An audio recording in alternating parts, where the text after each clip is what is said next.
My lovely scrumptious honey pumpkin, Gary. Did you get off work? Let's make today the day we finally get on the train home together.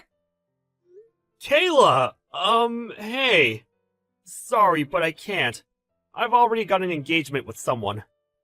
Oh, you do? But, you do want to get on the train home with me, right? Right? 'Cause, it's our, What? You don't happen to be a little bit forgetful, do you, Gary? Or are you a bit slow when it comes to romance? Huh? Or maybe you'd be embarrassed if everyone saw you leaving the office with me. Chill out and relax a little. It's fine. Hey, that reminds me. How come you never come over and speak to me at work? We have nothing to be ashamed of. I get that you might want to keep things hush from everyone at work, but you could at least come over and say hi every now and then. My delicious pudding pie. What are you talking about?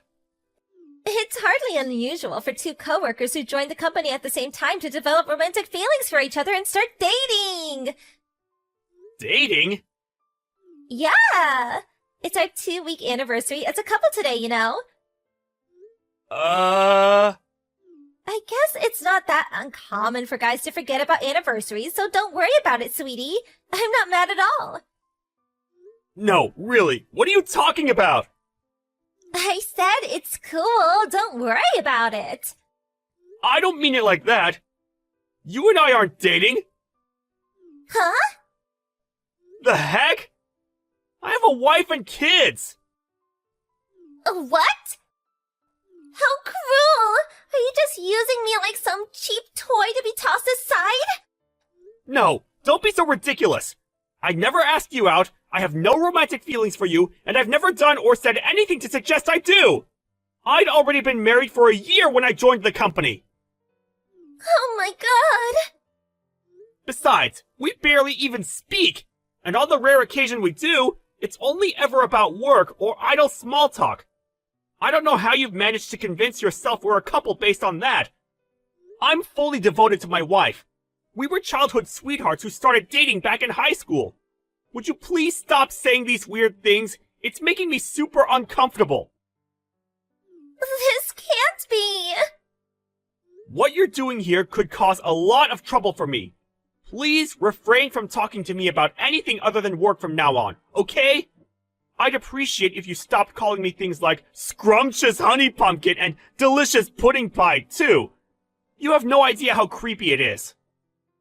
My name is Gary. Why are you doing this?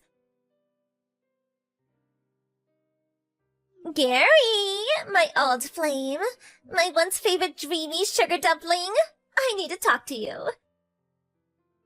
What is it? I've told you countless times to only talk to me about work-related things, and only when we're at the office. Why are you messaging me again?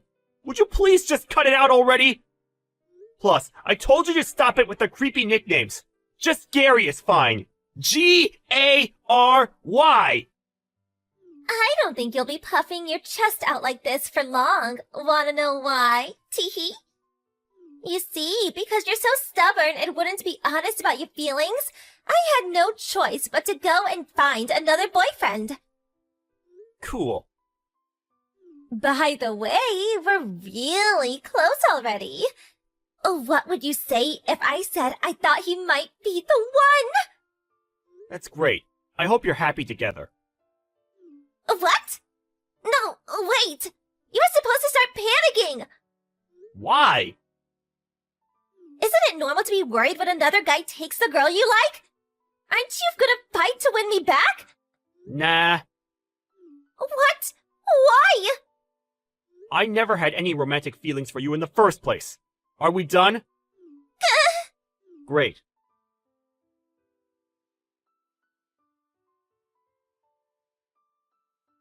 Gary, this is bad. Real bad. Sarah, what's wrong? You're on errands out of the office now, right? That's right. I'll be finishing up and heading back soon, though. No, please, you can't.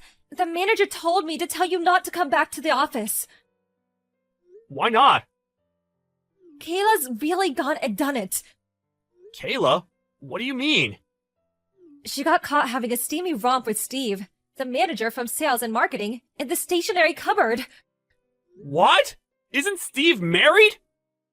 And this isn't even the worst of it.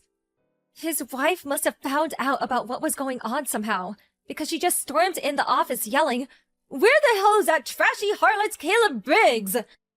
The managing director currently is trying to calm her down with tea and biscuits in the waiting room on the 3rd floor. So what about Steve and Kayla? Steve immediately admitted wrongdoing, got on his hands and knees, and begged his wife for forgiveness in the hallway in front of half the company. The managing director ordered him to wait on the 4th floor meeting room, so that's where he is now.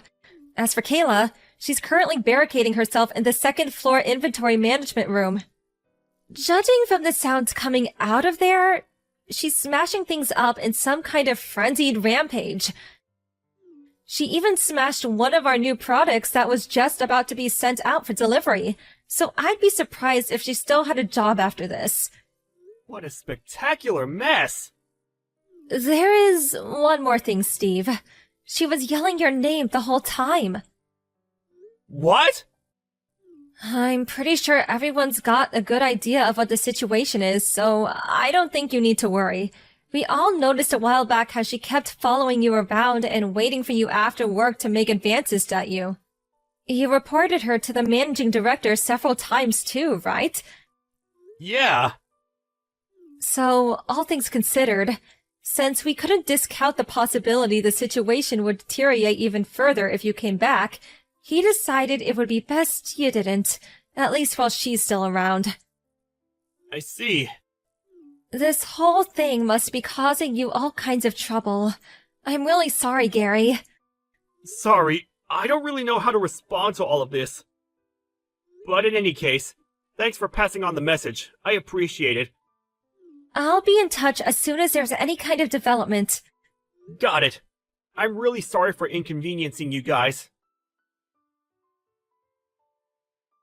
Where was my knight in shining armor? Huh? Your girlfriend just got fired!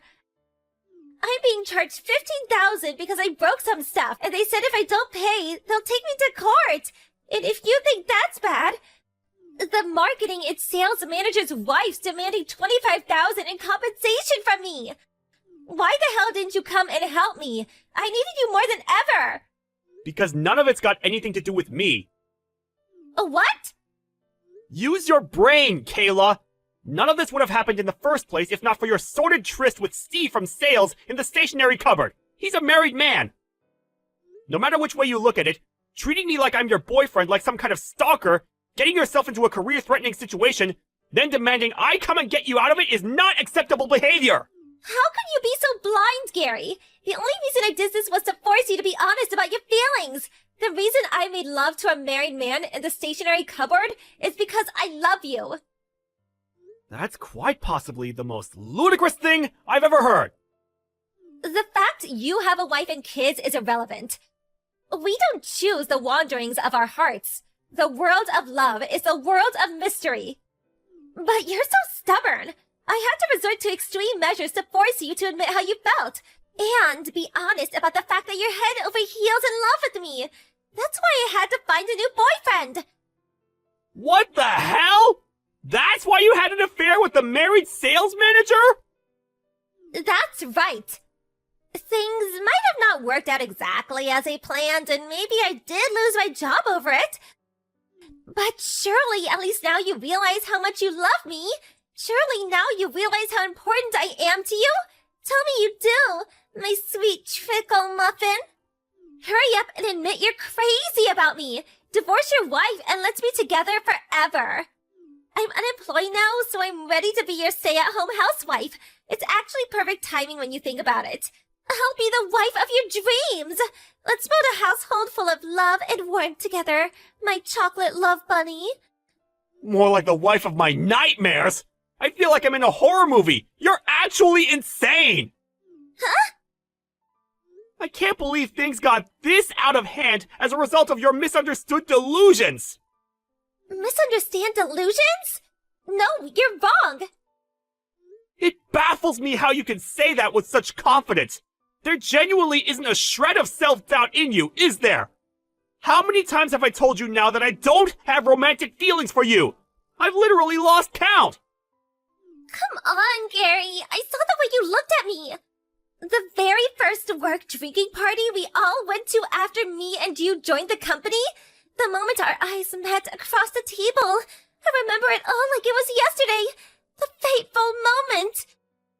What? The fateful, precious moment our eyes met. The overwhelming force of your amorous gaze. You pierced my heart with your love sphere. I won't let you say you've forgotten. I won't. What the hell? Ugh! Listen to me, lady. That drinking party you're talking about, I wasn't even there! My wife and son fell ill with something that day, so I ducked out of work early, which means I ended up having to pull out. You're lying! You either dreamed it, or this is a severe case of mistaken identity. No, you're lying! That can't be true! Why don't you try asking Steve, your new boyfriend? He should still have the chat logs from when I messaged him, saying I couldn't go because I had to take my wife and son to the docks. I won't believe it! I won't! Never contact me again! Wait! I'm blocking you! Kayla found her new boyfriend in the form of a married man for the most absurd reason imaginable. Apparently her objective was to make me feel jealous. But given I had no feelings for her in the first place, it was a fruitless endeavor, and she did nothing but cause hurt, upset, and inconvenience to many innocent people. On top of that, Steve from sales also got fired when the extent of the damage to the business his lover had caused with her spectacle became apparent. I heard that after he divorced his wife, he continued to be obsessed with Kayla. Eventually, they got married on the condition that he'd cover all of the compensation she owed, and he even convinced his parents to let them both move in with them in the family home. Rumor has it that Steve's parents are known in the neighborhood for being a little peculiar and idiosyncratic. To quote a coworker who lives nearby, "That girl's gonna have her work cut out living with that family. It's not a fate I'd wish on my worst enemy." A chill runs down my spine every time I think about the unfortunate future that awaits her. If only she didn't go making the mother of all misunderstandings.